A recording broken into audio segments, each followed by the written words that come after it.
Olá, meu querido, olá, minha querida. Sejam todos muito bem-vindos ao nosso canal Universo da Mulher. Aqui é a sua amiga e sua irmã Anita Castro e nós estamos começando mais uma partilha do ESG, Estudo Sistematizado da Doutrina Espírita.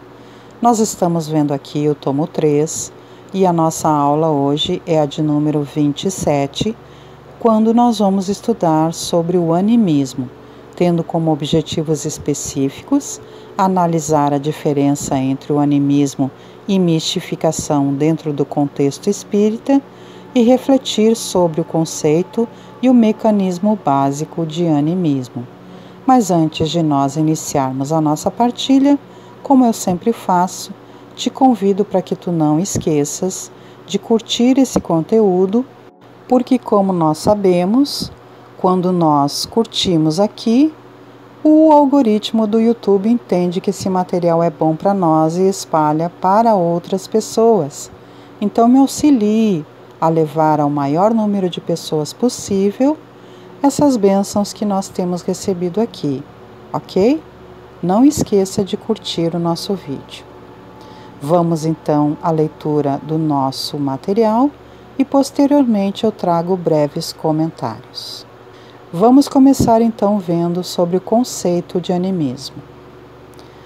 Animismo é o conjunto dos fenômenos psíquicos produzidos com a cooperação consciente ou inconsciente dos médiuns em ação.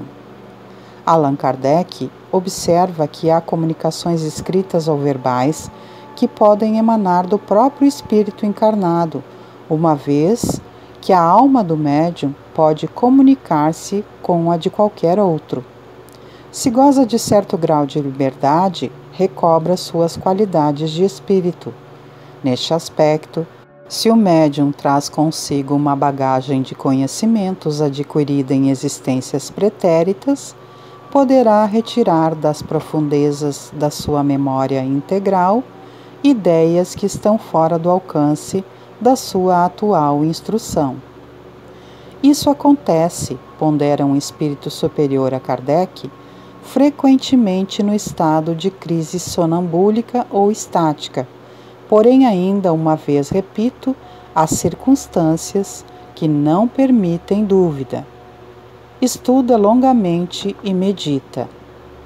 É importante considerar que toda comunicação mediúnica tem o seu componente anímico, uma vez que o médium age necessariamente como um intérprete das mensagens dos espíritos, ainda que não se dê conta desse fato. A influência dos médiuns nas comunicações é observada, sobretudo, quando transmitem ideias de espíritos com os quais não guardam afinidade fluídica, moral ou intelectual, podendo alterar-lhes as respostas e assimilá-las às suas próprias ideias e a seus pendores. Não influencia, porém, os próprios espíritos, autores das respostas. Constitui-se apenas em mau intérprete. Essa é a causa da preferência dos espíritos por certos médiuns. Os espíritos procuram o intérprete que mais simpatize com eles e que lhes exprima com mais exatidão os pensamentos. Não havendo entre eles simpatia, o espírito do médium é um antagonista que oferece certa resistência e se torna um intérprete de má qualidade e muitas vezes infiel.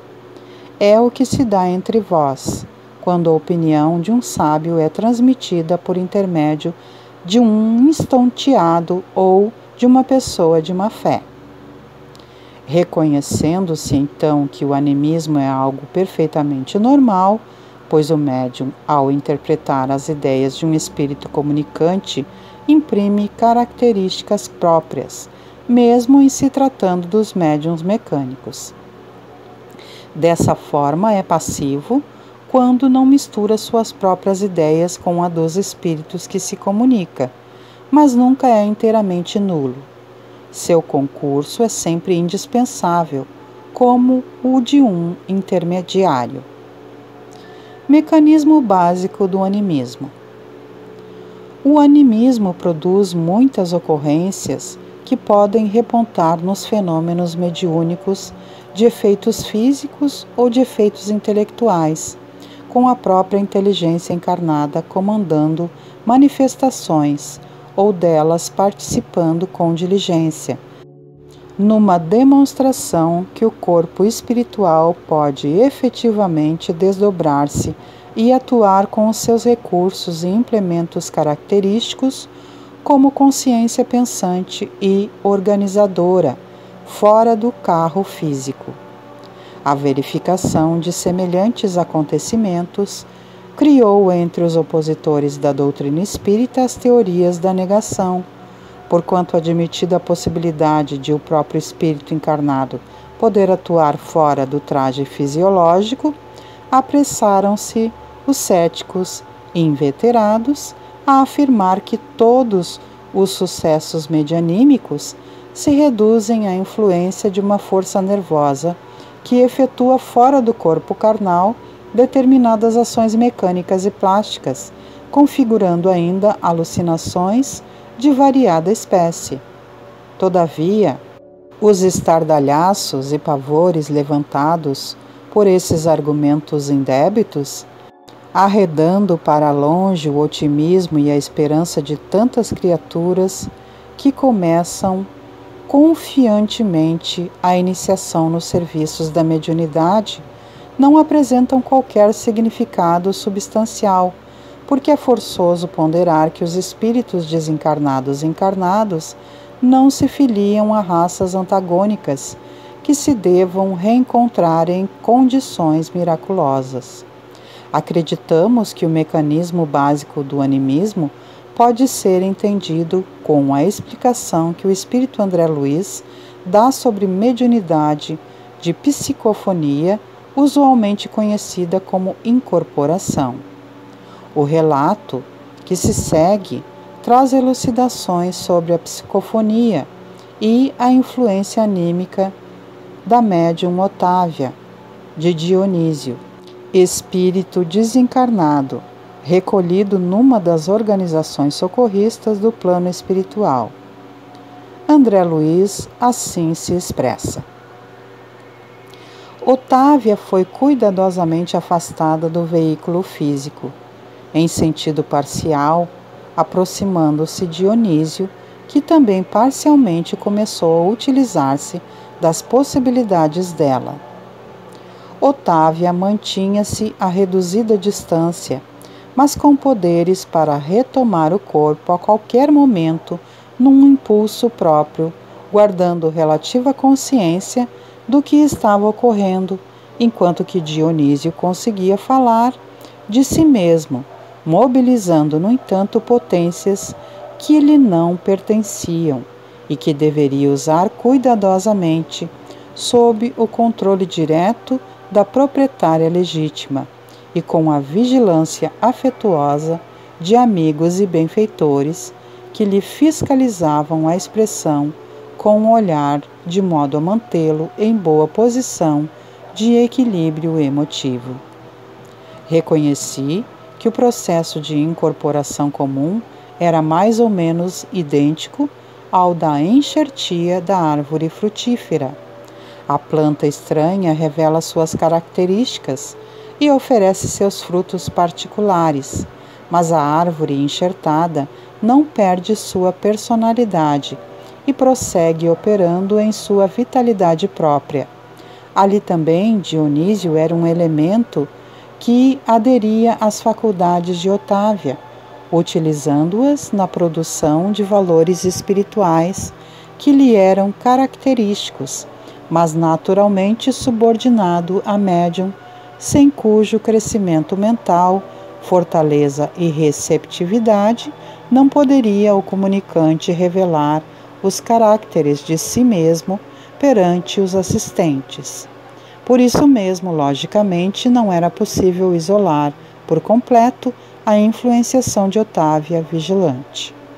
A casa física era seu templo, que urgia defender contra qualquer expressão desequilibrante, e nenhum de nós, os desencarnados presentes, tinha o direito de exigir-lhe maior afastamento, porquanto lhe competia guardar as suas potências fisiológicas e preservá-las contra o mal perto de nós outros ou à distância de nossa assistência afetiva.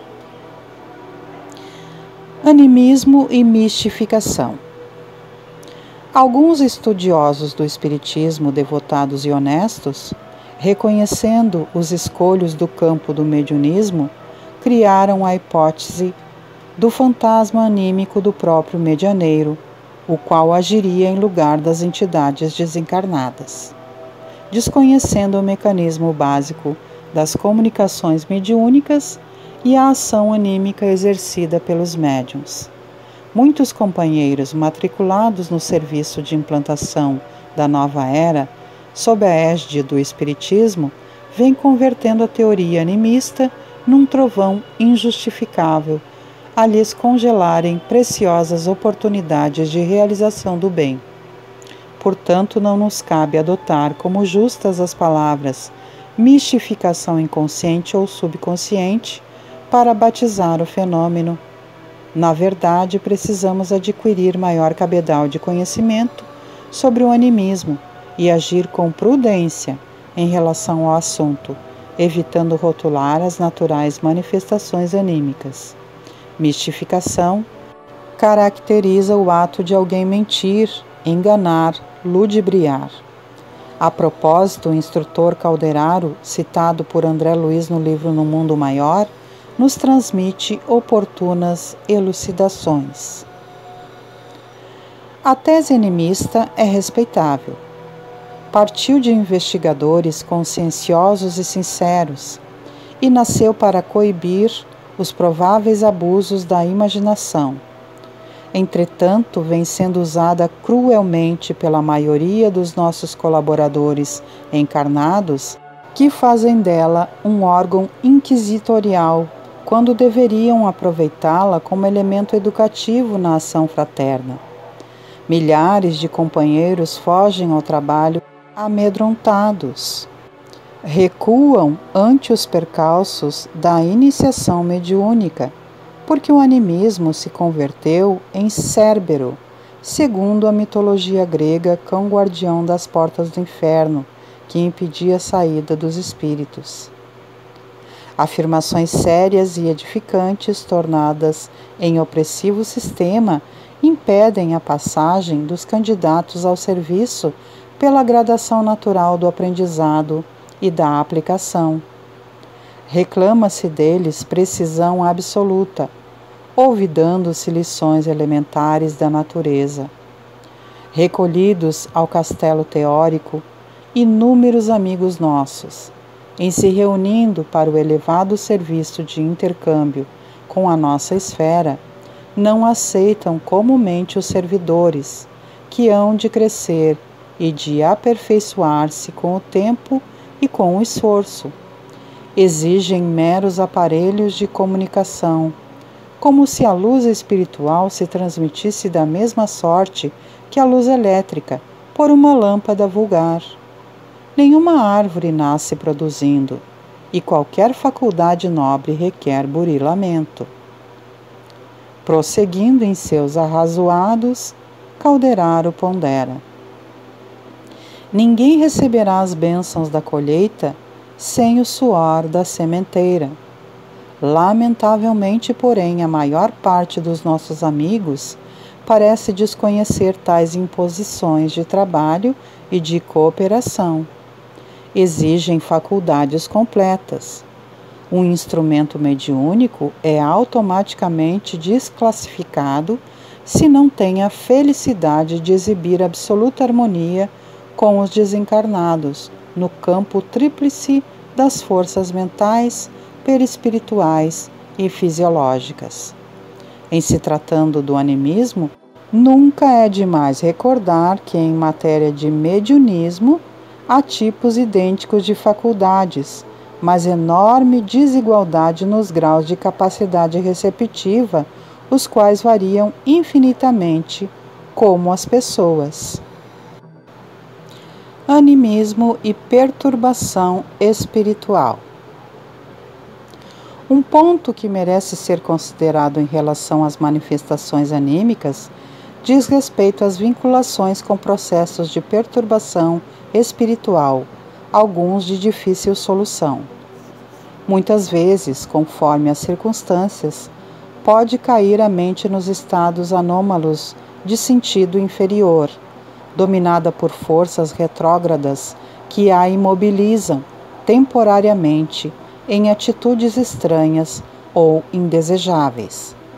Neste aspecto, surpreendemos multiformes processos de obsessão, nos quais inteligências desencarnadas de grande poder senhoreiam vítimas inabilitadas à defensiva, detendo-as por tempo indeterminado em certos tipos de recordação, segundo as dívidas kármicas a que se acham presas. Frequentemente, pessoas encarnadas nessa modalidade de provação regeneradora são encontráveis nas reuniões mediúnicas, mergulhadas nos mais complexos estados emotivos, quais se personificassem entidades outras, quando na realidade exprimem a si mesmas, a emergirem da subconsciência nos trajes mentais em que se externavam noutras épocas, sob o fascínio constante dos desencarnados que as subjugam. Nesta situação, o animismo se manifesta descontrolado. O assunto está muito bem estudado no livro Nos Domínios da Mediunidade, de autoria do espírito André Luiz, capítulo 22, Imersão do Passado. Diz respeito à história de uma senhora enferma que busca os serviços de auxílio espiritual numa instituição espírita. Em determinado momento, essa pessoa fala e age como se estivesse sob efeito de transe mediúnico, veiculando a comunicação de um perseguidor espiritual. Entretanto, não há efetivamente espírito comunicante. Não existe também o menor vestígio de mistificação, consciente ou inconscientemente. Trata-se de alguém carente de auxílio que imobilizou grande coeficiente de forças do seu mundo emotivo em torno de uma experiência mal-sucedida, vivida em reencarnação anterior, a ponto de semelhante cristalização mental haver superado o choque biológico do renascimento do corpo físico, prosseguindo quase que intacta, fixando-se nessa lembrança quando instada de mais perto pelo companheiro que lhe foi irrefletido algoz. Passa a comportar-se qual se estivesse ainda no passado, que teima em ressuscitar. É então que se dá a conhecer como personalidade diferente a referir-se à vida anterior. Sem dúvida, em tais momentos é alguém que volta do pretérito a comunicar-se com o presente, porque há um influxo das recordações penosas de que se vê assaltada, centraliza todos os seus recursos mnemônicos tão somente no ponto nevrálgico em que viciou o pensamento. Para o psiquiatra comum, é apenas uma candidata à insulinoterapia ou ao eletrochoque. Entretanto, é uma enferma espiritual, uma consciência torturada, exigindo amparo moral e cultura para a renovação íntima, única base sólida que lhe assegurará o reajustamento definitivo. Aula interessantíssima, não é mesmo, meus queridos? E nós vemos aqui então sobre o animismo, que está presente naturalmente entre todos os médiuns, e o animismo tem a ver então com o contato da própria alma do médium com aquele espírito comunicante e a interpretação da alma, do espírito do médium, quando vem trazer a mensagem. Por isso que os espíritos, quando vêm se comunicar, eles escolhem aquele médium que tem uma frequência mais parecida com a sua. que esteja melhor instruído, que esteja melhor receptivo e que esteja nesta mesma vibração que a sua. Então, é natural essa comunicação do animismo com o próprio espírito comunicante na interpretação. Agora, em outros casos mais graves, como nós vimos aqui, é preciso conhecimento do dirigente da mesa mediúnica. Então, por isso, e sempre, há estudo mediúnico, especialmente com os médiuns que são novatos na lide mediúnica, não é mesmo? Agora, uma manifestação anímica não impede o trabalho do médium, que é o que nós vimos aqui também, não é mesmo? Às vezes é necessário esclarecimento e muitas vezes acontece, como nós vimos aqui a revelação trazida no livro que André Luiz nos diz aqui, sobre esta senhora que manifestava uma recordação de outra vida como se fosse um espírito que estivesse ali falando. Só que era uma recordação, mas ela não era consciente e nem inconsciente sobre isso. Era porque ela estava sendo obsediada pelos seus perseguidores. Então, há sempre que se ter muita cautela, e isso não é motivo para sair das lides mediúnicas. Deve-se sempre procurar auxílio e estudar, gente, porque médium experimentado, médium que estuda, tem maior facilidade de aprendizagem e maior facilidade de ser um instrumento que não faça filtros anímicos.